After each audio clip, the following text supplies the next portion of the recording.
आज बच्चों एक्सरसाइज 12.1 के शेष क्वेश्चनों को हल करेंगे। भाई कितने क्वेश्चन कंप्लीट हो गए थे आपके? जो 3 क्वेश्चन है वो आपके कंप्लीट हो गए थे। क्वेश्चन नंबर कितना देखें? 4 देखें। ये कह रहा किसी कार के प्रत्येक पहिए का व्यास 80 सेंटीमीटर है। यदि यह कार 66 किलोमीटर प्रति घंटे की चाल से चल रही है तो 10 मिनट में प्रत्येक पहिया कितने चक्कर लगाता है? तो आपको क्या ज्ञात करना? भाई पहिया जो है प्रत्येक मिनट 10 मिनट में प्रत्येक पहिया कितने चक्कर लगाता है। जब आप चक्रों की संख्या ज्ञात करेंगे तो आपको क्या पता होना चाहिए? भाई 10 मिनट में कार द्वारा चली गई दूरी अपॉन कार के पहिए द्वारा एक चक्कर में चली गई दूरी। भाई जो कार है आपकी वो 10 मिनट में कितनी दूर जाएगी अपॉन में क्या होगा? भाई जो पहिया है आपका, कार का पहिया है, वो एक चक्कर में कितनी दूरी चल रहा। तो यदि आप उससे आप डिवाइड कर दें तो क्या निकल का होगा? आपका चक्रों की संख्या निकल का होगी। क्या निकल का होगा? चक्रों की संख्या निकल का होगी। तो क्या निकालना आपको? भाई कार द्वारा 10 मिनट में चली गई दूरी निकाल लेंगे और पहिए द्वारा एक चक्कर में चली गई दूरी निकाल लेंगे। पहिए द्वारा एक चक्कर में चली गई दूरी क्या होगी? भाई पहिए की परिधि के इक्वल होगी, यानी कि पहिए की परिधि क्या हुआ आपकी? 2 पाई आर, यानी कि पहिए की जो परिधि हो वो क्या हुआ आपकी? 2 पाई आर। तो वो एक चक्कर में पहिए द्वारा चली गई दूरी होगी। तो आप क्या निकालना बेटा? हल करें क्वेश्चन नंबर जो एक्सरसाइज है आपकी, एक्सरसाइज 12.1 क्या है? क्वेश्चन नंबर कितना आपका? 4। क्या दिया इसने? भाई एक तो दिया कार के पहिए का व्यास, कार के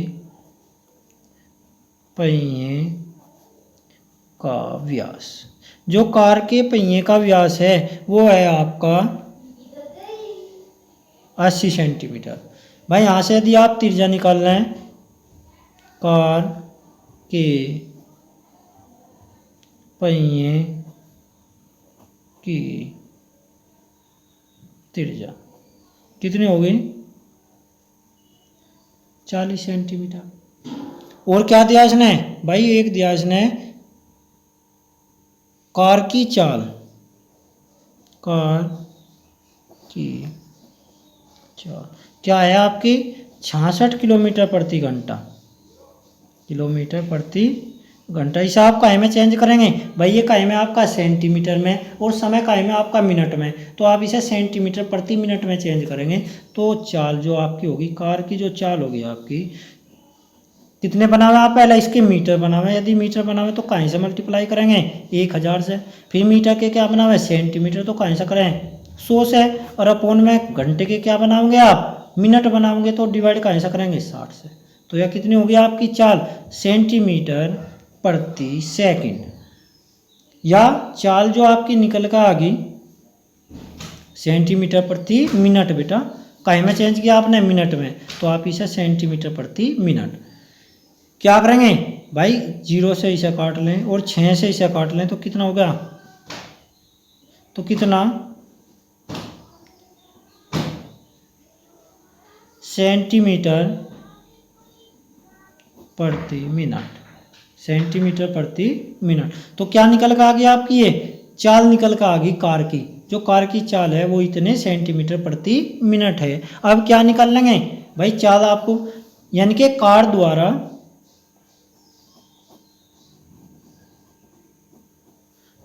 एक मिनट में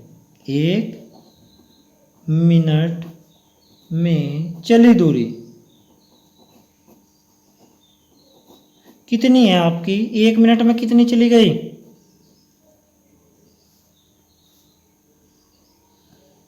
सेंटीमीटर, इतने सेंटीमीटर। यानी कि कार द्वारा 1 मिनट में चली गई दूरी कितनी? इतने सेंटीमीटर। और कार द्वारा 10 मिनट में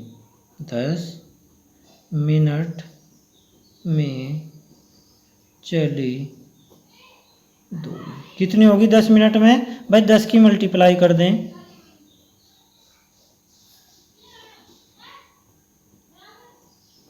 इतने सेंटीमीटर, इतने सेंटीमीटर। अब क्या निकाल लेंगे? कार के पहिए द्वारा एक चक्कर में चली गई दूरी, कार के पहिए द्वारा कार के पहिए द्वारा एक चक्कर में चली दूरी कितनी हो गई 2πr। 2πr यानी कि आप लिखेंगे 2 पाई की वैल्यू कितने और r कितना है आपका, r की वैल्यू पुट करें तो आप क्या लिखेंगे, ठीक है बेटा, इतना ही जोड़ दें आप, इतने सेंटीमीटर। यानी कि कार के पहिए द्वारा जो एक चक्कर में चली गई दूरी है वो कितनी है, अपनी परिधि के इक्वल चलेगा। परिधि कितनी है 2πr, तो कितने इतने सेंटीमीटर। इब्जा कार के पहिए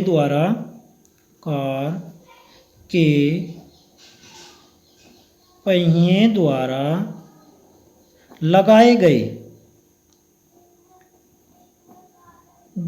चक्रों की संख्या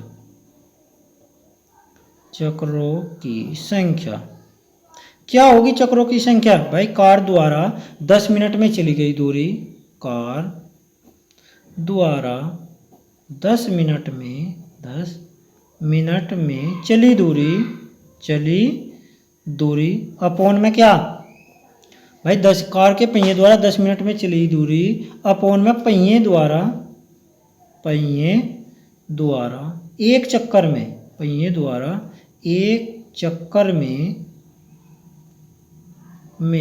चली दूरी। तो कार द्वारा 10 मिनट में चली दूरी कितनी है भाई, ये है अपॉन में कितना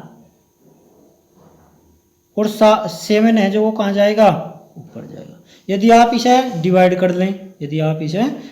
कर लें तो कितना होगा भाई, यदि आप इसे डिवाइड करें तो कैसे करेंगे, 2 से कर लें, यदि एक 0 से एक 0 काट लें आप, यदि 2 से डिवाइड करें आप इसे बेटा सारे ही, यदि आप इसे सरल करेंगे तो क्या निकल कर आओगा भाई, जो आपके कुल चक्रों की संख्या निकल कर आओगी वो कितनी आओगी,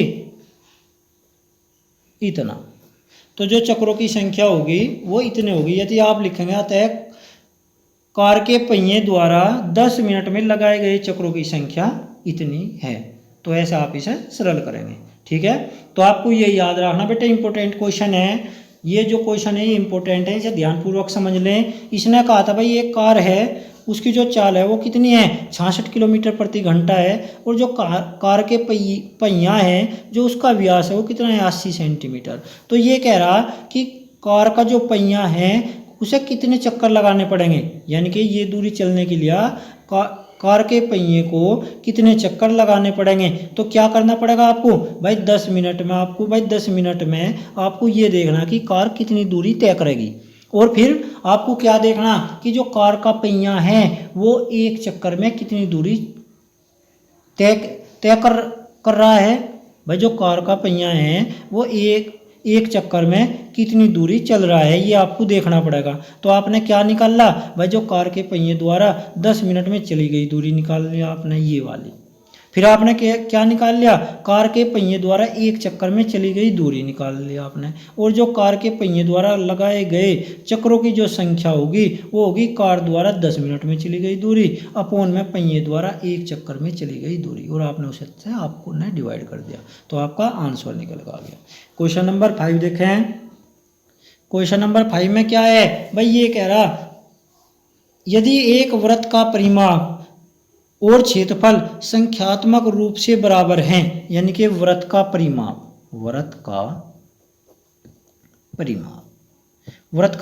क्या हुआ आपका 2πr, और वृत्त का क्षेत्रफल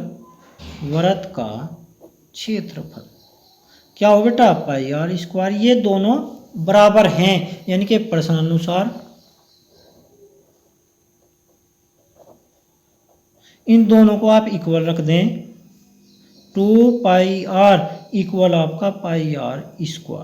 तो क्या करना आप, तो वृत्त की त्रिज्या पूछा बेटा, त्रिज्या क्या होगी, पाई से पाई कैंसिल करें आप, 1r से 1r, तो r बराबर क्या होगी 2। मात्रक लिख लें, इकाई लिख लें, आप इकाई लिख लें, उससे कोई प्रभाव नहीं पड़ता। तो तो ऐसा हल करेंगे। क्वेश्चन नंबर 6 देखें।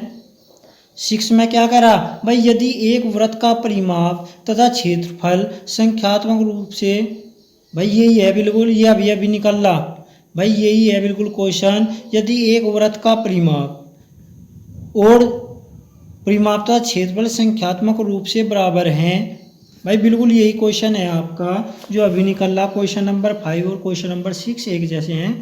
ये कह रहा है इसमें भी ये ऐसे ही है बिल्कुल, ये भी यदि एक वृत्त का परिमाप तथा क्षेत्रफल संख्यात्मक रूप से बराबर हैं तो उस वृत्त की त्रिज्या क्या होगी, तो बिल्कुल ऐसे ही है, ऐसे ही हल करें। ये कह रहा है, इससे अगला क्वेश्चन देखें बेटा। ये कह रहा है एक घोड़े को 28 मीटर लंबी रस्सी द्वारा एक खंभे से बांधा गया है। यदि उस स्थान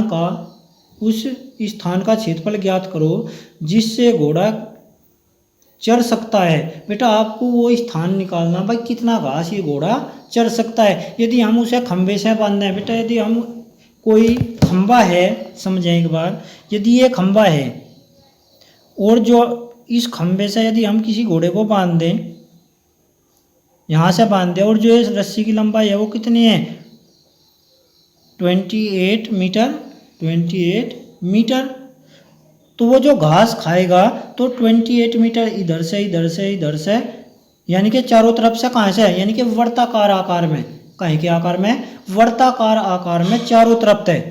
भाई इधर से भी 28 और इधर से भी, यानी कि जो उसका जो यहाँ से ये केंद्र है, यहाँ से तो 28 इधर जाएगा और 28 ही इधर जाएगा, यानी कि ऐसे।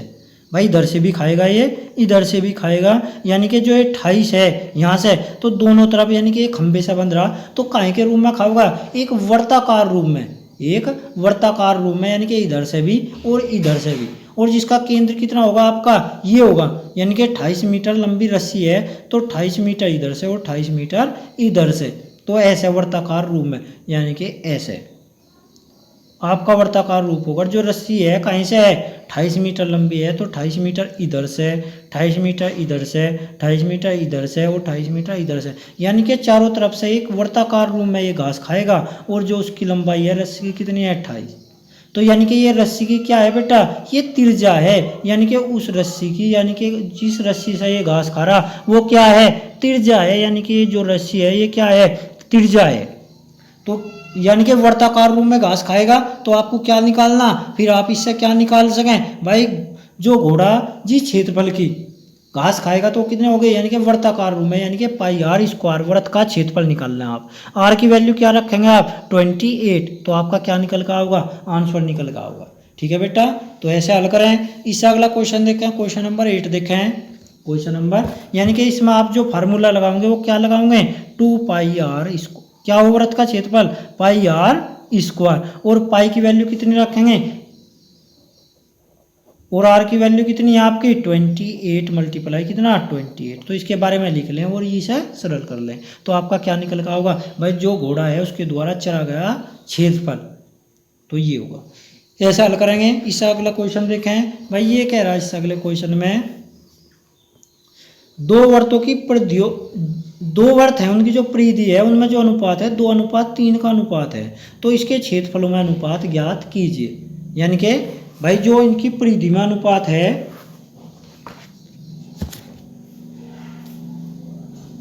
वर्तों की परिधियों में अनुपात। क्वेश्चन नंबर 7 आप लिखेंगे वर्तों की परिधियों में अनुपात, ऐसे लिखे वर्तों की परिधियों में अनुपात कर लें, तो जो अनुपात कितना है आपका बेटा, जो अनुपात है आपका वो है 2 और क्या कह रहा भाई, ये कह रहा तो उसके क्षेत्रफलों में अनुपात ज्ञात कीजिए। तो क्षेत्रफल क्या होगा, वृत्त का क्षेत्रफल भाई ये है वर्तों की परिधि में अनुपात, यानी कि पहले वृत्त की परिधि कितनी है आपकी, पहले वृत्त की परिधि कितनी है आपकी 2 पाई r1, कितना भाई वृत्त की परिधि क्या हो, वृत्त की परिधि 2 पाई r, यानी कि 2 पाई r1 अपॉन 2 पाई r2, यानी कि वृत्त की परिधि में जो अनुपात है वो कितना है 2:3, यानी कि 2 पाई r1 अपॉन 2πr2 इक्वल है 2/3, यानी कि 2 से 2 और पाई से पाई, यानी कि R1 अनुपात R2, R1/R2 कितना होगा 2/3, ये निकल गया। तो ये कह रहा कि वृत्तों के क्षेत्रफलों में अनुपात ज्ञात करें, तो वृत्तों के क्षेत्रफलों में अनुपात कितना होगा, पाई R1 का स्क्वायर अपॉन में पाई R2 का स्क्वायर। पाई से पाई कैंसिल कर दें तो वैल्यू पुट करें तो 2/3, तो कितना होगा 4/9, क्या होगा 4/9। तो आपको क्या करना पड़ेगा भाई, वृत्तों की परिधि में जो अनुपात है वो 2 अनुपात कितना है 3 है, तो हम मान लेंगे माना पहले वृत्त की त्रिज्या R1 और दूसरे वृत्त की त्रिज्या R2 है, तो आप ये भी लिख सकें माना पहले वृत्त की त्रिज्या कितनी R1 वह दूसरे वृत्त की त्रिज्या R2 है। तब लिखें जो परिधिमानुपात होगा वृत्तों की परिधिमानुपात कितना होगा, तब ये लिख लें। ठीक है बेटा, तो क्या लिख सकें भाई, यहाँ लिख लें माना वृत्त की त्रिज्या, माना पहले वृत्त की त्रिज्या कितनी है R1 है, दूसरे वृत्त की त्रिज्या कितनी है R2 है, तब लिखें ये वृत्त की परिधियों में अनुपात 2πr1/2πr2 कितना 2/3, यानी कि R1। तो वृत्त के क्षेत्रफल में अनुपात कितना होगा, इतना होगा। तो जोन सी लाइन है बेटा इतना है, और ये और वृत्त की परिधि में अनुपात 2/3। तो यहाँ लिख लें प्रश्नानुसार, प्रश्नानुसार लिखें, और ये लाइन यानी कि लाइन ऊपर लिखें, ये तो लिख लें ऊपर, ये ऊपर ही लिखें, और फिर प्रश्नानुसार लिख लें 2πr1 इतना, वो ऐसे हल करेंगे। ठीक है, बस आज के लिए इतना ही, और जो बाकी क्वेश्चन है उन्हें कल हल करेंगे। ठीक है बेटा।